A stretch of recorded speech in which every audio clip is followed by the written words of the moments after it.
안녕하세요. 증시 브리핑 한혜솔입니다. 오늘은 아시다시피 할 얘기가 좀 많기 때문에 바로 시작할게요. 우선 트럼프 대통령의 트위터가 또 한 건 했습니다. 보세요. 우리 무역협상 대표단이 중국에서 무역 합의를 위한 건설적인 대화를 하고 돌아왔다. 여기까지는 괜찮죠? 그런데 그 다음 트윗을 한번 보세요. 최근에 중국이 대규모의 미국산 농산물을 구매하겠다고 합의했지만 그들은 아직 이행하지 않았다. 내 친구 시진핑 국가주석은 아편 계열의 마취, 진통제인 펜타닐의 미국 판매를 중단하겠다고 말했지만 그동안 전혀 이루어지지 않았다. 많은 미국인이 계속 죽고 있다. 뭔가 불만을 표시하고 있죠. 그리고 그 다음 트윗. 미국은 9월 1일부터 약 3천억 달러 규모의 나머지 중국산 상품에 10%의 소규모 추가 관세를 부과하기 시작할 것이다. 이렇게 중국을 향한 관세 폭탄에 다시 불을 붙인 겁니다. 6월 말 오사카에서 열린 미중 정상회담에서 무역협상 재개와 추가 관세 보류에 합의한 지 딱 한 달 만이죠. 그동안 미국은 나머지 중국산 상품 3,250억 달러 규모의 최대 25%의 추가 관세를 부과할 수 있다고 위협해왔잖아요. 그런데 트위터에서 스몰, 소규모라는 표현을 쓴 것은 추가 관세율을 25%보다 낮은 10%로 정했다는 것을 강조하려고 한 듯합니다. 그런데 이 10%는 언제든지 25%로 인상될 수 있다는 점에서 이미 큰 불안 요소로 작용할 수밖에 없겠죠. 지난달 30일부터 31일 상하이에서 진행된 고위급 대면 무역협상에서 별다른 성과를 내지 못한 상황에서 이렇게 트럼프의 관세 부과 발언이 이어지면서 뉴욕 증시는 간밤 직격탄을 맞았습니다. 트럼프도 말썽인데 우리는 지금 더 심각한 사안이 있죠. 오늘 오전 10시 10분쯤 결국 일본이 한국을 화이트리스트 명단에서 제외하는 결정을 내렸습니다.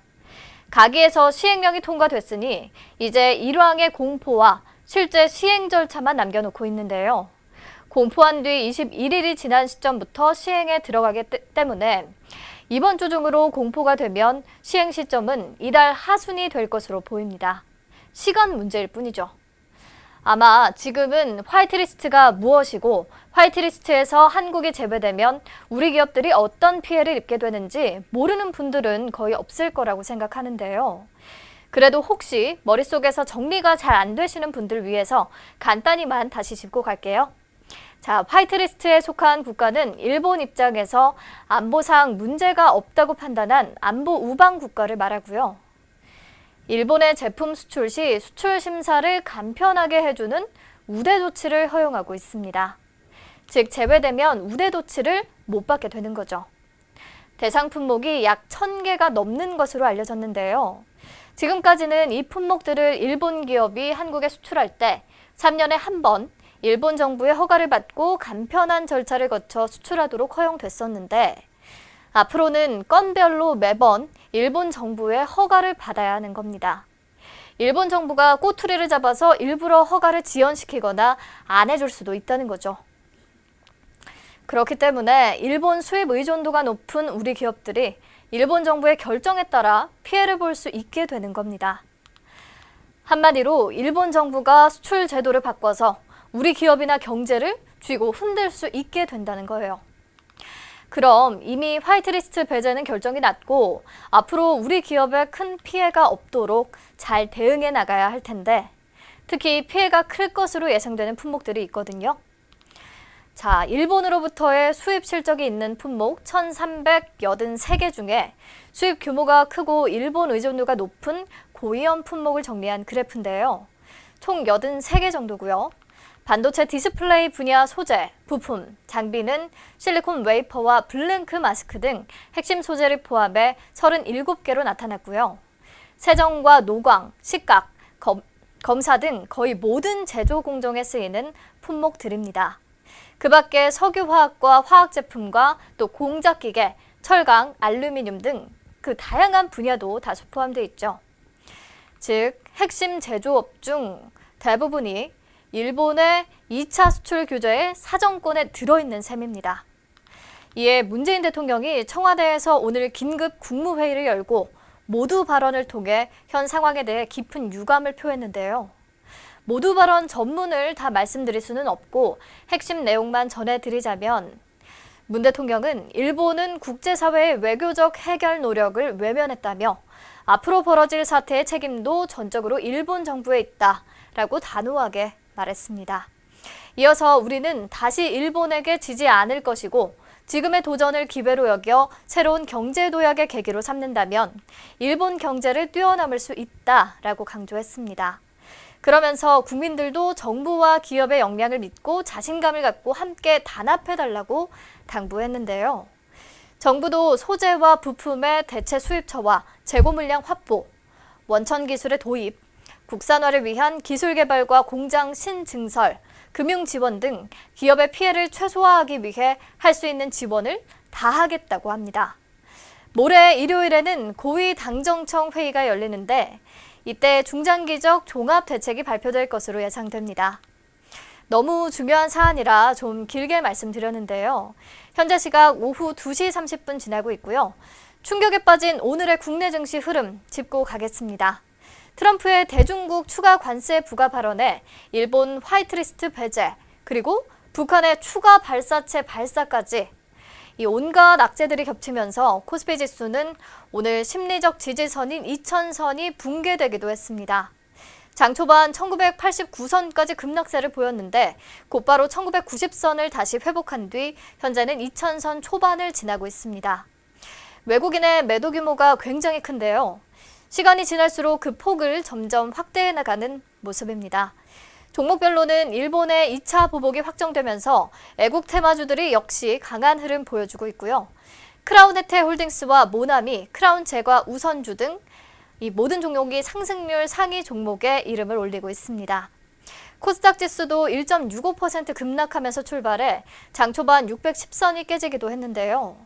오후 들어 조금씩 회복하면서 현재 620선 위로 다시 올라선 모습입니다.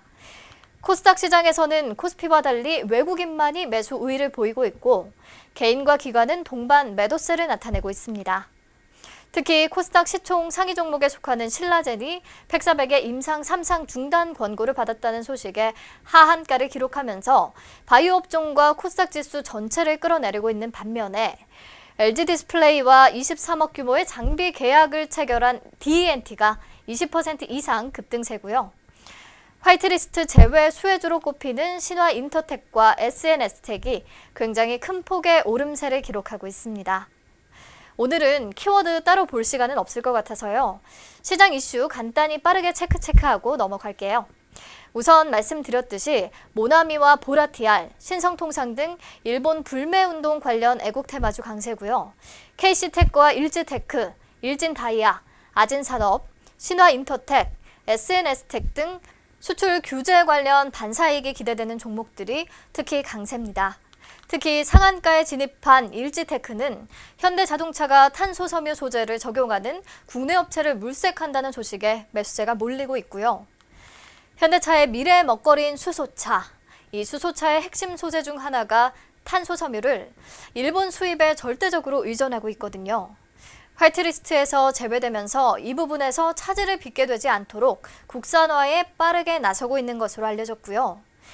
일지테크는 현대자동차의 1차 부품 협력 업체로 현재 탄소섬유 강화 플라스틱 등 신소재 기술 확보를 추진하고 또 수소차 소재 개발도 진행 중인 것으로 알려졌습니다. 그리고 트럼프가 중국에 추가 관세를 부과하겠다고 선전포고한 것과 관련해서 시장은 중국이 미국에 대한 무역 보복 조치로 히토류 수출 제한 카드를 꺼낼 것이라고 전망하고 있거든요. 오늘 노바텍과 유니온 머티리얼, 티플렉스 등 희귀 금속 관련주들이 상승세를 기록하고 있습니다. 반면에 증시가 대외 악재 속에서 급락세를 보이면서 금융과 증권주들은 줄줄이 장중 52주 신저가를 기록했는데요. 뒤집이 금융지주와 우리금융지주, 하나금융지주, 유안타증권, KTB 투자증권 일제히 신저가를 다시 썼고 그 밖에 키움증권과 메리츠종금증권, 삼성증권 등도 주가가 내리기는 마찬가지입니다. 우선 화이트리스트 관련해서 정부의 구체적인 대응 방안과 기업들의 안정을 찾는 모습이 확인되기 전까지는 이 정신없는 분위기가 좀 이어질 것 같고요. 사실 MSCI 정기 변경 시즌이 오면서 이번 달 초에는 외국인 투자자들이 한국 주식을 팔고 중국 본토 주식과 사우디아라비아 주식 비중을 늘릴 예정이기도 하거든요. 이렇게 또 하나의 악재가 존재하기 때문에 당분간 수급이 불안정할 수밖에 없을 것으로 보이고요. 지수의 바닥 다지기가 조금은 더 길게 이어질 것 같습니다. 종목별로 잘 접근하실 수 있게 이슈 더 정확히 체크해서 전달해 드리도록 할게요. 이번 주 정말 고생 많으셨습니다. 주말 잘 보내시고 다음 주에 다시 만나요.